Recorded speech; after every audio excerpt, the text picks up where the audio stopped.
Assalamualaikum warahmatullahi wabarakatuh. Perkenalkan, nama saya Nova Eliza Tamaro dengan NPM 21910821152.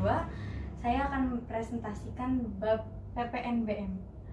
Jadi di sini saya menggunakan referensi buku dari Bu Jenny Susianti SEMM BKP dan Dr. Andes Ahmad Dahlan Sarjana Hukum MSA Akuntansi CA BKP. Tentang perpajakan untuk akademisi dan pelaku usaha. Jadi ini tinggal dicari, banyak di toko-toko buku juga udah ada diterbitkan. Nah, jadi apa sih PPNBM? PPNBM itu kepanjangan dari pajak penjualan atas barang mewah. Jadi pajak penjualan atas barang mewah. Nah, pengertiannya bisa saya poin-poinkan ya. Dari PPNBM tadi udah jelas kepanjangannya itu pajak, dari pajak. Nah, di sini poin pertama yang kita ingat itu ada poin pajak. Nah, jadi kalau ditanya panjang lebar tentang pajak PPNBM, nanti kita bakal ketemu ujung-ujungnya ke pajak. Nah, habis pajak di sini kan ada pajak penghasilan dan ada PPNBM. Nah, di sini yang dibahas itu yang PPNBM. Apa sih BM-nya itu? BM-nya itu sendiri yaitu barang mewah. Nah, barang mewah itu yang seperti apa? Ya seperti kayak kendaraan-kendaraan yang jarang dikonsumsi oleh masyarakat luas, jadi barang-barang terkhususkan. Lalu pajak barang mewah ini dikhususkan atau diperuntukkan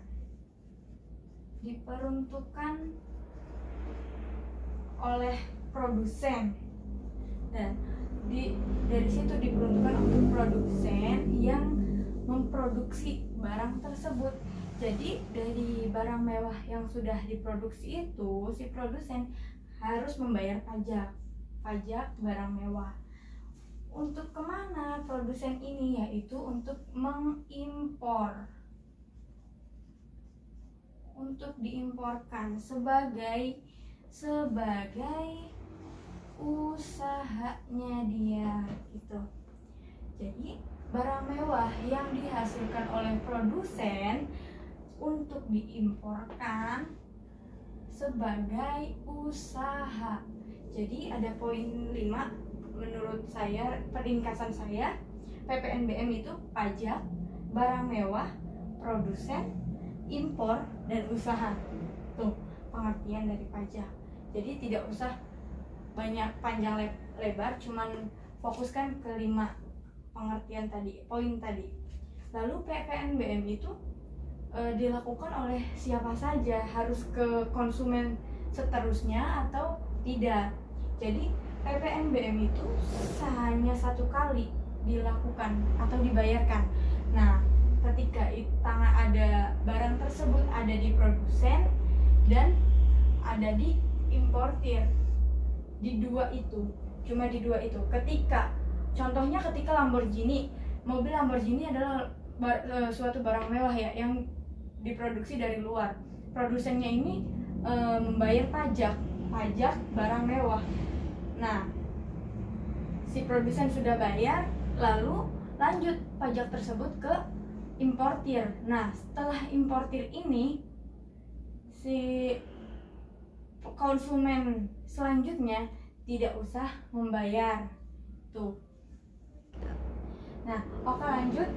Habis setelah pengertian, kita ada tujuan. Jadi apa sih dibentuknya PPNBM? Tujuannya itu untuk apa? Berdasarkan pasal 5 ayat 1 Undang-Undang Perpajakan PPN nomor 42 tahun 2009, yang poin pertama itu penghasilan tinggi dan rendah seimbang. Maksudnya poin ini disingkat itu gimana sih penjelasannya? Jadi keseimbangan berpenghasilan yang tinggi dan rendah. Jadi harus konsumen yang menghasilkan penghasilan yang tinggi, mungkin ada pajak yang lebih. Karena apa?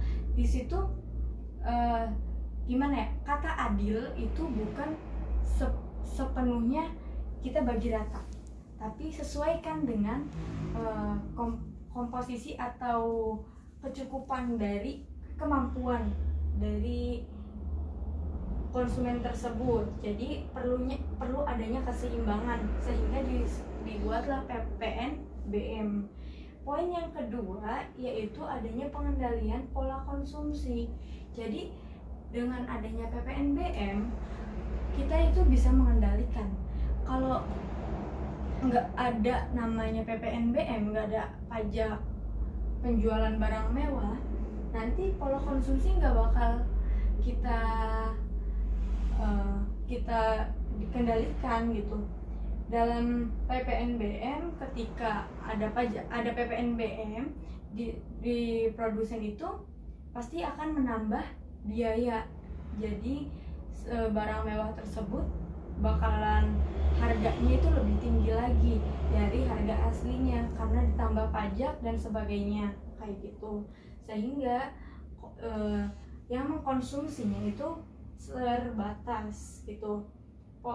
Poin yang ketiga ada perlindungan produsen kecil atau tradisional. Jadi produsen kecil juga butuh perlindungan. Karena apa? Ketika orang-orang marak dengan barang-barang mewah tapi tidak ada pajak, di situ produsen kecil bakal mengalami kegagalan ataupun bangkrut atau rugi. Jadi mungkin orang-orang bakalan beralih ke gaya hidup yang lebih mewah tanpa adanya pajak. Jadi di sini adanya PPNBM itu melindungi produsen kecil, sehingga produsen kecil tersebut masih tetap bisa berproduksi. Nah, yang keempat terakhir yaitu mengamankan penerimaan negara. Nah, itu tujuan-tujuan dari PPNBM. Oke, setelah pengertian lalu ada tujuan, habis itu ada objek. Jadi objek itu apa sih? Objek kan kayak apa aja sih yang tergolong barang-barang mewah. Jadi di sini saya akan sebutkan. Jadi PPNBM atau yang kena pajak barang-barang mewah itu tetap kena pajak penghasilan juga, tetap kena PPN juga gitu. Tetap jadi pajak penghasilan, pajak penghasilan sama PPN sama PPNBM. Jadi itu diikut sertakan, tetap ikut. Jadi double ya kalau PPNBM itu. Nah, untuk objek yang pertama itu bukan kebutuhan pokok ataupun kebutuhan sekunder. Ketika kita sudah memenuhi kebutuhan pokok, emang kalau tergolongnya mungkin sekarang handphone itu udah menjadi kebutuhan ke primer ya, maksudnya kayak emang udah diharuskan zaman sekarang itu. Tapi kayak untuk tampil lebih gaya-gaya lagi, misalnya HP yang lebih terbaru, nah itu termasuk bukan kebutuhan pokok, jadi masuknya ke kebutuhan sekunder. Jadi untuk sebatas gaya-gaya atau apapun kayak gitu. Nah, yang kedua poin kedua ada konsumen tertentu. Jadi yang biasanya barang mewah itu dikonsumsi oleh masyarakat tertentu. Karena apa? Karena mungkin dari harganya aja mahal gitu kan. Jadi tidak semua masyarakat bisa membelinya. Yang poin ketiga, masyarakat yang berpenghasilan tinggi atau rendah sih yang bisa membeli barang mewah tersebut? Ya, pasti saja di sini masyarakat yang berpenghasilan tinggi yang akan membeli barang mewah tersebut. Kenapa masyarakat yang berpenghasilan tinggi membeli barang mewah tersebut? Karena untuk menunjukkan status, nih, menunjukkan bahwa saya ini orang kaya, orang yang berpenghasilan tinggi. Jadi bisa saja ketika ataupun manajer atau apapun ya yang berkedudukan atau berjabatannya tertentu itu diharuskan karena untuk berkumpul dengan orang-orang penting, jadi harus mementingkan status kayak gitu. Yang poin kelima yaitu paling parahnya barang mewah itu dapat ketika dikonsumsi akan merusak kesehatan dan moral masyarakat. Loh, kenapa disebutkan merusak kesehatan dan moral masyarakat? Ketika dikonsumsi secara bebas, secara luas, pasti bakal moral kesehatan. Jadi kesehatan jasmani dan rohani. Kesehatan rohani masyarakat itu bakalan terpengaruh. Karena apa? Ketika orang yang berpenghasilan rendah, dia akan terus memepetkan untuk membeli sesuatu padahal itu tidak sesuai dengan penghasilannya. Jadi kesehatan rohaninya itu terganggu, kayak oh tetangga yang ini punya ini loh, saya pengen beli yang sama kayak gitu, tapi penghasilannya ini nggak sepadan. Jadi di situ, dan moral masyarakat pun kayak berkurang tadi, adanya saling kecemburuan sosial atau apapun. Dari situlah jadi objek-objek barang mewah tuh ada. Selanjutnya yaitu ada dasar pengenaan.